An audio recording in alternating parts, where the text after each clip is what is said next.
के साथ साथ एक और नई पढ़ाई स्टार्ट कर रहे हैं। इस पढ़ाई का नाम है आधा फुल। आपको लिखा है कि आधा लिखा है हिंदी में और फुल लिखा है इंग्लिश में। इसका मतलब जो भी आज हम करने जा रहे हैं वो कुछ अचानक से नया होगा और आपको बहुत इंटरेस्टेड होगा। आधा फुल के नए कारनामे, कारनामे का मतलब कुछ गतिविधियां हमारे द्वारा किए जाने वाले कार्य। अब आधा फुल क्या है, तो इसके लिए हमारे मध्य प्रदेश शासन ने कक्षा 6, 7, 8 के लिए कार्यक्रम तय किया है। उस कार्यक्रम का नाम है आधा फुल। क्या नाम है? आधा फुल। अब ये आधा फुल क्या है और इसमें क्या करना है हमारे लिए, तो आज हमारा ये हमारे स्कूल सीएम राय मॉडल उच्चतर माध्यमिक विद्यालय अशोकनगर का हम इसको शुरुआती दिन मान रहे हैं कि आज से हम इस प्रोग्राम को चालू कर रहे हैं। ये प्रोग्राम क्या रहेगा, इसमें हमको क्या क्या सीखना है और क्या क्या इसमें खेल होंगे वो आपको अच्छे से सीखना है। ठीक है, सभी तैयार है सीखने के लिए? Yes sir. तो सभी अच्छी कमर सीधी करके बैठेंगे। ठीक है, हाँ अब कितने अच्छे से लगने लगे, बिल्कुल झुके हुए बैठे थे। सभी बैठ गए कमर सीधी करके? Yes sir. अब सुनेंगे हम ये आधा फुल क्या है।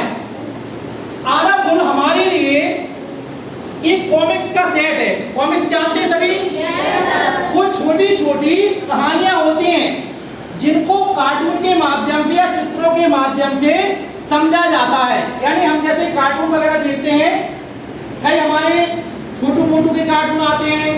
आजकल एक तारक मेहता का छोटा चश्मा आने लगा। इसके अलावा आपने कई प्रकार के देखे होंगे। उसी प्रकार से हमारी पढ़ाई में एक नए आए हैं आधा फुल। क्या आया? आधा फुल क्या है आपको एक एक करके मैं यहाँ पे बता रहा हूँ। ठीक है, क्योंकि आज हमारा पहला दिन है।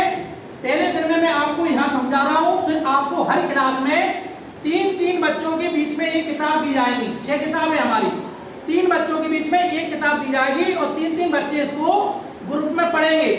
और ग्रुप में पढ़ने के बाद क्या करना है वो आज हम सीख रहे हैं। ठीक है, ये हमारी आधा फुल के सेट में 6 किताबें हैं। कितनी है? 6 किताबें। इनको हम कॉमिक्स बोलते हैं। क्या बोलते हैं? यानी मनोरंजन के साथ साथ हमारे लिए कुछ ऐसी जानकारी एकत्रित करना जिससे कि हम हमारे जीवन में अपने आप में कुछ बदलाव कर पाए और उस बदलाव से हम अपने लिए, हमारे परिवार के लिए, हमारे शहर के लिए और देश के लिए कुछ ऐसी मुसीबतें आ जाए और मुसीबतों से हम लड़ सकें। और वो कैसे लड़ने के तरीके होंगे हम खेल खेल में इन तरीकों को जान पाएंगे। कई बार क्या होता है कि हमारे सामने कोई दिक्कत आ जाती है तो हम घबरा जाते हैं, घबराने से रोने लगते हैं। कुछ समस्या ऐसी आ जाती है, दोस्त ने कुछ कह दिया तो हम रोने लगे, स्कूल ही जाना बंद कर दिया। स्कूल जाना बंद क्यों कर दिया? दोस्त तो था हमारा, दोस्त से हम अच्छे से बात करेंगे। तो उसी प्रकार से इस आधा फुल में एक बदलीपुर नाम का गांव है। क्या है? बदलीपुर। उस बदलीपुर के 3 इसमें लड़के और लड़कियां हैं। एक लड़की है किटी। क्या नाम है? किटी। किटी नाम की लड़की है, उसकी उम्र है 16 साल। सुने, सुनते चले, बाद में पूछूंगा मैं, ध्यान से सुनना, बीच में पूछा जाएगा। और एक 11वीं कक्षा की लड़की है। इसका एक गुण है कि इसमें जोश भी है और होश भी है। किटी नाम की लड़की 16 साल की है, इसमें जोश भी है और इसमें होश भी है। मतलब काम जोश से करती है और होश में करती है, गलत भी नहीं करती। एक लड़का आएगा अदरक। कौन आएगा? अदरक। ये चाय में अदरक डालते हैं, लेकिन यहाँ पे लड़के का नाम है अदरक। क्या नाम है? ये 15 साल का, 7वीं कक्षा के बाद इसने किसी कारण से पढ़ाई छोड़ दी, लेकिन बाद में ये इसमें इतनी अकल है कि कोई भी समस्या आ जाए ये 1 नंबर का जुगाड़ू है। जुगाड़ू मतलब हर चीज का समाधान निकाल लेता है। तो अदरक कैसा है? जुगाड़ू है। किटी कैसी थी? जोश और होश से काम करने वाली। और तीसरी लड़की एक और है तारा। कौन है? तारा। ये दोनों में छोटी है, 12 साल की है, 7वीं कक्षा में पढ़ती है, चलती फिरती एक किताब है, इससे कहीं भी कुछ भी पूछ लो सब बता देती है। तो ये आधा फुल एक टीम है। क्या ये? टीम है। बदलीपुर गांव है, बदलीपुर गांव की इन 3 लड़के लड़कियों ने टीम बनाई है जिसका नाम है आधा फुल। और ये टीम क्या करती है? कुछ नए नए कारनामे करती है। मतलब ऐसे कार्य करती है कि खुद के लिए उपयोगी है, अपने गांव के लिए, परिवार के लिए और समाज के लिए उपयोगी है। कोई गांव में समस्या आ जाती है तो ये तीनों को पता चलता, अर्थात एक प्रकार से मानो कि गांव की ये खुफिया एजेंसी है। खुफिया एजेंसी मतलब कहाँ क्या हो रहा है उसके बारे में पता करना, कौन कर रहा है और उसको हल कर देना। तो 3 लोग हैं इसमें आधा फुल की टीम में। कौन कौन?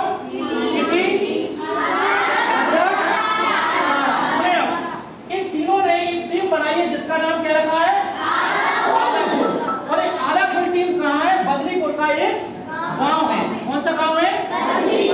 उस बदलीपुर में कोई भी प्रकरण आता है, कोई भी समस्या आती है, ये 3 में से किसी को जानकारी लगती है और तीनों एक दूसरे को बुला के उस समस्या को हल करने के लिए तैयार हो जाते हैं। तो आपकी भी टीम बनेगी, आप में से एक तारा बनेगा, कभी कोई अदर बनेगा, कोई किटी बनेगी और इनके साथ में अलग अलग नाम चेंज होंगे, लेकिन ये 3 तो हमेशा रहेंगे।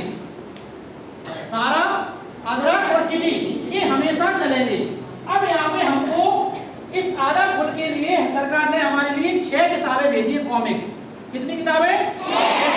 6 किताबों के नाम अभी मैं पढ़ के बता रहा हूँ। आपके ग्रुप में 3 स्टूडेंट को मिलेगी, ग्रुप बना देंगे आपको हर शनिवार या मंगलवार में, जब भी पीरियड लगेगा। फिक्स नहीं कर रहे हम, कई बार हम चेंज भी कर लेंगे क्योंकि हमारे स्टूडेंट ज्यादा, हमारे पास उतनी किताबें नहीं है, तो हम कई बार दिन भी चेंज कर लेंगे। तो वो आपकी क्लास में करवाएंगे। आज पहला दिन है तो हम हॉल में सामूहिक रूप से कर रहे हैं। नियम आज समझेंगे और फिर क्लासों में इसको करेंगे। सबसे पहली किताब है हमारी आधा फुल में और खजाने का नक्शा। मतलब बदलीपुर में खजाने का नक्शा आता है, उस नक्शे में खजाना कैसे प्राप्त करना है, ये हमारी पहली कॉमिक्स है। और खजाने का नक्शा आधा फुल में पहली कौन सी किताब है? और खजाने का नक्शा। सेकेंड जो हमारी रहेगी और बदलीपुर के चीते। बदलीपुर क्या है? गांव। बदलीपुर में चीते के बारे में क्या होगा, वो चीते कौन है, हकीकत के चीते हैं या बनावटी चीते हैं या कोई झूठे चीते हैं, ये सब हमको जानने को इसमें मिलेगा। साथ में सीख मिलेगी। सीख मतलब समस्या का समाधान कैसे करना है। आपके सामने कोई समस्या आ जाए तो आप कैसे उसका समाधान करेंगे, ये सीखना है किताबों के माध्यम से। कौन सिखा रहा है आपको? 3। तीसरे नंबर पे हमारी जो कहानी रहेगी और फिल्म स्टार का अपहरण। फिल्म स्टार वाला हीरो हीरोइन जो रहते हैं उसको कुछ गुंडे पकड़ ले जाते हैं। वो क्यों पकड़ ले गए, क्यों उनको पकड़ा गया, कैसे उनको छुड़ाया गया, आखिर पकड़ने का कारण क्या था, क्यों उनको पकड़ा, किसी धनी व्यक्ति को क्यों नहीं पकड़ा, फिल्म स्टार को क्यों पकड़ा। तो तीसरी किताब हमारी कौन सी रहेगी? बदलीपुर में और मतलब फिल्म स्टार का अपहरण। अपहरण नाम है किडनैपिंग। इसके बाद अगली किताब आएगी और गायब हाथी। अब हाथी इतना सा तो होता नहीं है, हाथी अपने आप हम जानते हैं कि बहुत बड़ा होता है, वो हाथी गायब कैसे होता है? आप समझ जाओ कि हाथी को गायब करना है तो अपने आप में कुछ ना कुछ इसमें होगा। तो अगला हमारा क्या आ गया? कैसे आपको पढ़ना है, इनके अंदर क्या है, अभी तो केवल नाम जान रहे हैं। अगली किताब हम देख रहे हैं और खतरे में बदलीपुर। एक समस्या ऐसी आती है कि पूरी बदलीपुर गांव खतरे में आ जाता है, तो ये तीनों बच्चे जो आधा फुल टीम है वो पूरे गांव को बचाते हैं। जबकि बच्चे गांव को कैसे बचाएंगे? बड़ों को बचाना चाहिए, बड़े नहीं बचा पाते, छोटे बच्चे गांव को बचाते हैं। अब वो समस्या क्या है वो हम देखेंगे, अभी सस्पेंस है आप लोगों के लिए कि वो समस्या क्या है। और लास्ट और बोलती चट्टानें। बदलीपुर गांव में बड़ी चट्टान है, वो बोल रही है, कुछ ऐसे संकेत दे रही है कि मेरे प्रश्नों के जवाब दो, नहीं तो मैं तुम्हारे पूरे गांव को नष्ट कर दूंगी। भूत जैसी आवाज निकाल रही है। तो वो क्यों निकाल रही है, उसके पीछे हकीकत क्या है? तो ये 6 किताबें हमारी आधा फुल जो पूरी की पूरी आधा फुल के कारनामे हैं, इसमें 6 कारनामे हैं।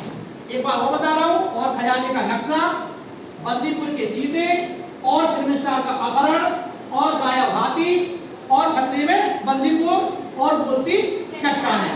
ठीक है, तो आज हम पहली किताब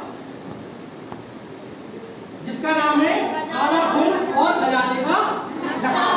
अब देखो उसको पढ़ने का तरीका वही है, जब आपको दे देंगे 3 जो आपसे पढ़वाएंगे। अभी मैं पढ़ूंगा, आप सुनेंगे, आपसे प्रश्नोत्तर पूछूंगा, और इस कहानी को पढ़ने का उद्देश्य क्या था, मेरा उद्देश्य हम ये बताओ हम पढ़ क्यों रहे हैं स्कूल में। पढ़ने से हम कुछ हमारी मार्कशीट आएगी, मार्कशीट अब 10वीं वाली क्या जाएगी जो हमारी डिग्री मिलेगी आगे, और उससे हमारी नौकरी मिले, ये हमारा उद्देश्य है। पढ़ने का उद्देश्य अच्छी जानकारी से अच्छे इंसान बने और अच्छे काम धंधा कर पाए, वो उद्देश्य है। तो आखिर ये हम ये घर पे भी तो पढ़ सकते हैं, ये घर पे पढ़ने के लिए नहीं है, इसमें जो जानकारी है वो हमारे लिए हमारे जीवन में उपयोगी बनाना है और आप बनाएंगे, आपकी टीम भी बनाएंगे आप और समस्या देंगे आपको, आप स्कूल में वो समस्या छाटेंगे और उसका हल करके हमारे पास लाएंगे। किसी की भी टीम बना सकते हैं हम, किसी को किटी बना देंगे, किसी को तारा, किसी को आगरा, और भी उनके साथी जो आएंगे नाम वो भी आपको ध्यान आएंगे। तो आज हम पहली कॉमिक्स पढ़ रहे हैं जिसका नाम है और खजाने का नक्शा। मैं नोट कर देता हूँ आज की हमारी कौन सी है, और खजाने का नक्शा।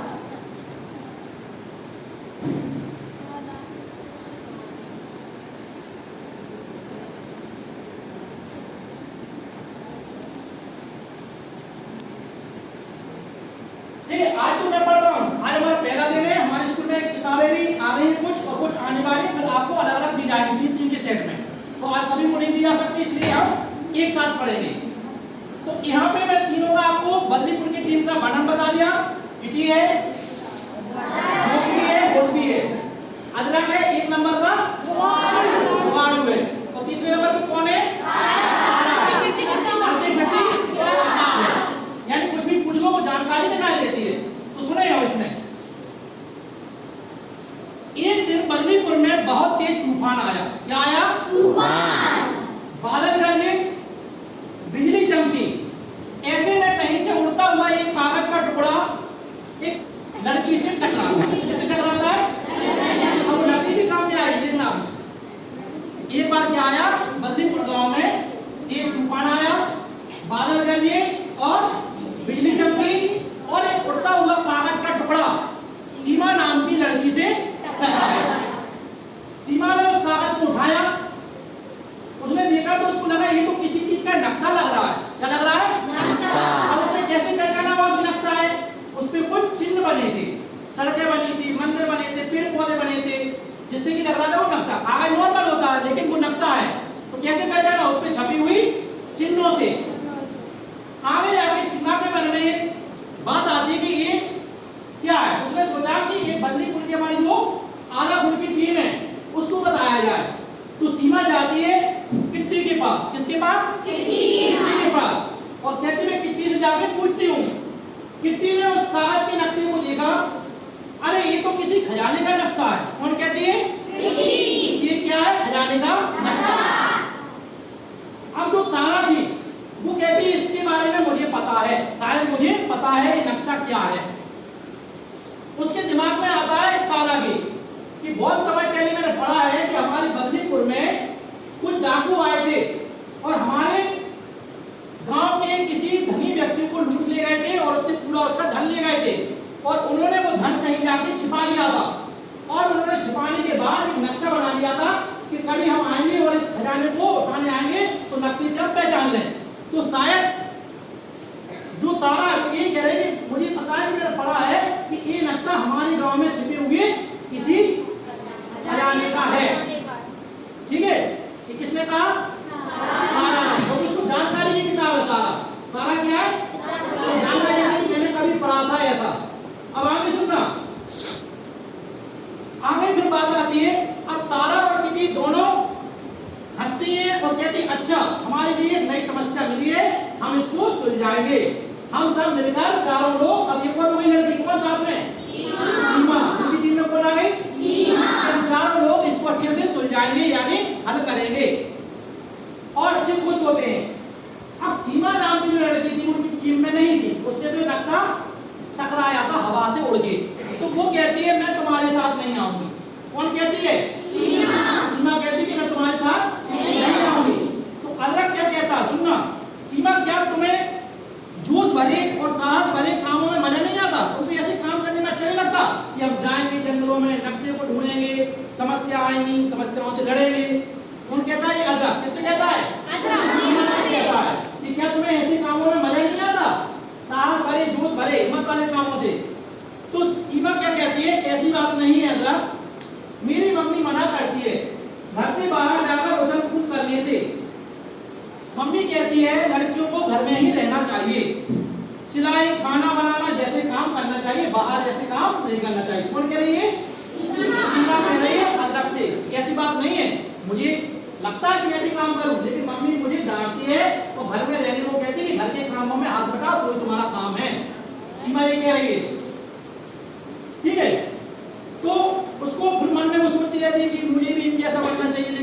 वाले नहीं मानते।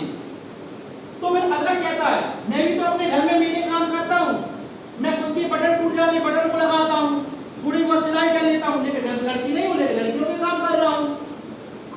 किटी कहती है मैं लड़की हूँ लेकिन मैं फिर भी ऐसे कामों में हाथ बटाती हूँ जो समस्या समाधान करते हैं। मैं भी लड़की हूँ, मैं फिर भी ऐसे काम कर रही हूँ, फिर सीमा तुम क्यों नहीं कर रही? तो ऐसी बात आते आते जो तारा है वो कहती है ये सब है जेंडर स्टीरियोटाइप। ये क्या है? Gender stereotype. Gender stereotype. अब समझना इसको, इसी के लिए कहानी बनी है पूरी। ये किसने कहा? सीमा ने। कि तुम्हारी मम्मी तुमको मना करती है कि तुम्हारा काम क्या है? सिलाई करना, खाना बनाना, घर के काम काज करो। तो इसको कहते हैं हम जेंडर स्टीरियोटाइप। अब समझ लो क्या होता है gender stereotype. Gender stereotype, gender का मतलब होता है लड़का लड़की में भेद, लड़का लड़की में भेद। स्टीरियोटाइप का मतलब होता है हमारे समाज में कुछ ऐसे नियम बना दिए जाते हैं कि ये काम लड़कियों के होंगे, ये काम लड़कों के होंगे। लड़कियां इस सीमा तक काम करेंगी, इन कामों को करेंगी, लड़के इन कामों को करेंगे। जैसे घर के काम लड़कियां करेंगी, बाहर के काम लड़के करेंगे। ठीक है? या फिर समाज के द्वारा कुछ ऐसे नियम बना दिए जिस पर हमको चलना पड़ता है समाज के दबाव के कारण। इसको कहते हैं क्या? Gender stereotype. अब जेंडर स्टीरियोटाइप है वो समाज में एक नियम बना देता है। अब बाद में फिर वो लड़की जो सीमा है उसके दिमाग में आता है कि ये तो बात सही है कि जब तुम लड़कियां होके तुम इस आधा फुट टीम में शामिल हो और कारनामे करती हो, गांव को बचाती हो, तो मैं भी तो उसी गांव की लड़की हूँ, मेरे घर वाले मुझे क्यों रोक रहे हैं? कौन सोच रही है? सीमा। फिर आगे अलग फिर कहता है लेकिन लड़के जो कर सकते हैं लड़कियां भी तो कर सकती हैं। फुटबॉल लड़के खेलते हैं क्या? लड़कियां भी खेलती हैं। केवल पढ़ाई लड़के कर रहे हैं स्कूल में? आप भी कर रहे हैं। मोबाइल लड़के चला रहे हैं? लड़की भी चला रही है। स्पोर्ट्स में लड़के जाते हैं, लड़कियां भी जाती हैं। तो सीमा के मन में ये सब प्रश्न आए कि अलग सही कह रहा है कि जो काम लड़के करते हैं वो लड़कियां भी कर सकती हैं। तो सीमा के मन में आता और सीमा कहती है हाँ मैं भी चलूंगी। सीमा के अंदर क्या आ गया? जोश आ गया कि जो काम लड़के कर रहे हैं वो लड़कियां भी कर सकती हैं। तो जब लड़कियां चल सकती हैं, दौड़ सकती हैं, तो फिर वो बाहर क्यों नहीं जा सकती? जब उनके भी पैर है, वो भी चल सकती है, दौड़ सकती है, तो घर से बाहर क्यों नहीं जा सकती? एक और कहती किटी। तो सीमा को और जोश आ गया थोड़ा सा, सही बात है किटी भी तो लड़की है, ये भी तो इनकी टीम में शामिल है, मैं क्यों बाहर? तो धीरे धीरे सीमा और सोचना पड़ जाती है और उसे समझ में आ जाता है कि ये सब जेंडर स्टीरियोटाइप है, मतलब इनमें बुराई नहीं है, ये तो समाज का एक नियम है, समाज हमको बांध के रखे। फिर आगे जो तारा है वो कहती है दो आंखें तुम्हारी भी है, दो आंखें हमारी भी है, तुम्हारे अंदर भी दिल धड़कता है, हमारे अंदर भी दिल धड़कता है, हम भी सांस ले रहे हैं, तुम भी सांस ले रहे हैं, वो भी चलते हैं, हम भी सांस चल रहे हैं। फिर क्यों जेंडर स्टीरियोटाइप? फिर तुम क्यों हमारी टीम में शामिल होने से मना कर रहे हो? हमारे साथ अच्छे कारनामे करने से क्यों मना कर रहे हो? फिर वो कहती है सीमा मेरी मम्मी मना करती है, लड़की की इच्छा है, मना कौन कर रहा है? मम्मी। ठीक है? फिर वो किटी कहती है कहा ना जेंडर स्टीरियोटाइप के कारण तुम्हारी मम्मी जेंडर स्टीरियोटाइप को नहीं जानती, उनको भी नियमों को मानने से मना करती हैं। जब तुम्हारी मम्मी छोटी थी तो उनको भी यही कहा गया होगा, मतलब उनको भी रोक टोक लगाई गई होगी कि तुम घर से बाहर मत जाओ, तुम घर के काम करो, इसलिए वो तुमको भी मना करेंगे, तुम भी मत जाओ, तुम भी घर के काम करो, रोटी बनाना सीखो, मेहंदी लगाओ, पढ़ाई करो। क्या टीचर नहीं बनना चाहती?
किया तो कितनी कहती है LLDB। क्या कहती है? LLDB।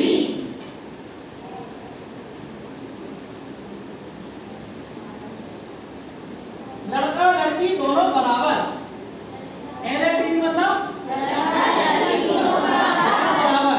कौन कहती है? कितनी कहती है कि अब आपके दिमाग में भी ये बात रख लो कि लड़का हो या लड़की हो, दोनों क्या कर सकते हैं?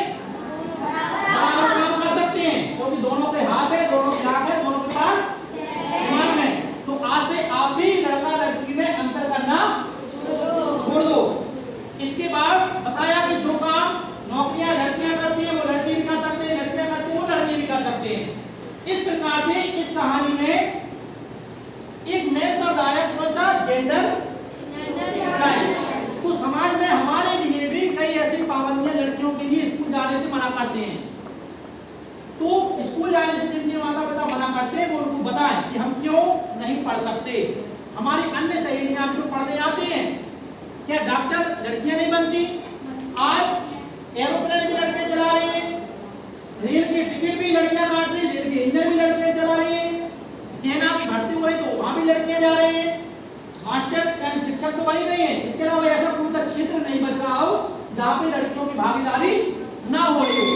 तो इन लड़कियों के द्वारा, इन टीम के द्वारा एक सूचना हमको दी गई, इस टीम के द्वारा, उस न्यूज़पेपर के द्वारा, उस अखबार के द्वारा कि हमको जेंडर स्टीरियोटाइप को क्या करना होगा? तोड़ना होगा। यानी जो समाज में ऐसी भ्रांति है इसको दूर करना होगा। अब इस कहानी से सीख क्या मिली? ये कोई खड़ा हो जाओ तो बता पाए इस कहानी से सीख क्या मिली? कौन बताएगा इस कहानी से सीख क्या मिली? अब खड़े हो जाओ कोई। हाँ बताओ, कहानी से क्या सीख मिली? इसमें गतिविधि भी होगी, खेल भी होगा। हाँ खड़े हो जाओ, बताओ।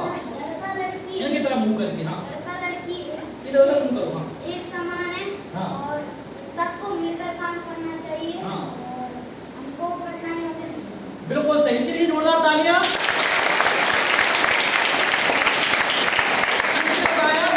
लड़का लड़की दोनों एक समान है, सही बात है। जब एक ही माता पिता जन्म लेते तो समान है। हमको इनमें भेदभाव नहीं करना चाहिए और इनका हौसला बढ़ाना चाहिए। और चाहे लड़की हो तो भी उनको कठिनाइयों से नहीं डरना चाहिए, क्योंकि कठिनाइयां कुछ समय के लिए आती हैं और जब सोच विचारते हैं तो उनको भी दूर हम कर सकते हैं। अब कोई लड़कियों में से जवाब देगा इस कहानी से क्या सीख मिली?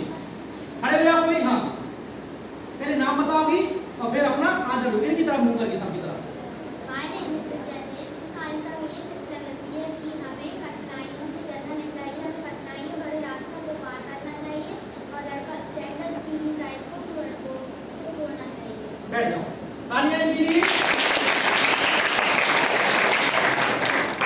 अब यहाँ पे मैं हमारे आदरणीय सचिन जैन साहब से पूछूंगा, आपके लिए बताइए सर, इनको थोड़ा सा जेंडर स्टीरियोटाइप के बारे में बताइए। हमने इस कहानी में जेंडर स्टीरियोटाइप में क्या समझा, इसका अर्थ क्या होगा?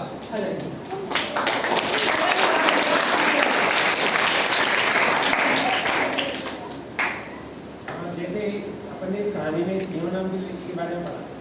सीमा नाम की लड़की को क्या था, उनके घर वालों ने क्या दिखाया था, तुम लड़की हो, तुम लड़कियों के लिए बाहर जाके खेल कूद नहीं करना चाहिए, बाहर ऐसे घूमना फिरना नहीं चाहिए। तो मन में एक मानसिकता लड़कियों के मन में बैठी रहती है कि हाँ अपन को ऐसे काम नहीं करना, मतलब चाहे आवाज़ ऐसे घूमना है, कुछ भी कैसे भी काम के लिए निकल जाते हैं बिना पूछे, ऐसे नहीं निकलना चाहिए, मन में बैठा हुआ। लेकिन जबरदस्त ने किसी ने मिलकर उसको समझाया।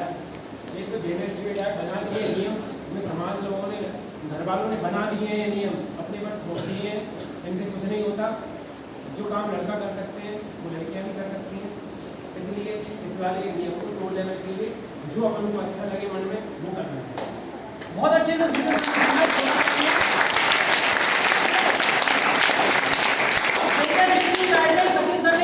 अच्छी बात कही, बहुत ही प्रभावी बात कही कि ये नहीं कि लड़के आवारा घूमना तो लड़कियां कहें हम भी आवारा घूमेंगे, खुद भी नहीं घूमना और लड़कों को भी रोक टोक करना कि आवारा नहीं घूमना, मतलब फालतू के कामों में नहीं जाना। जेंडर स्टीरियोटाइप उन चीजों के लिए छूट दे रहा है अच्छे काम करना है। बुरे काम में तो लड़कों के लिए भी स्टीरियोटाइप है, बुरे काम करने के लिए लड़कों के माता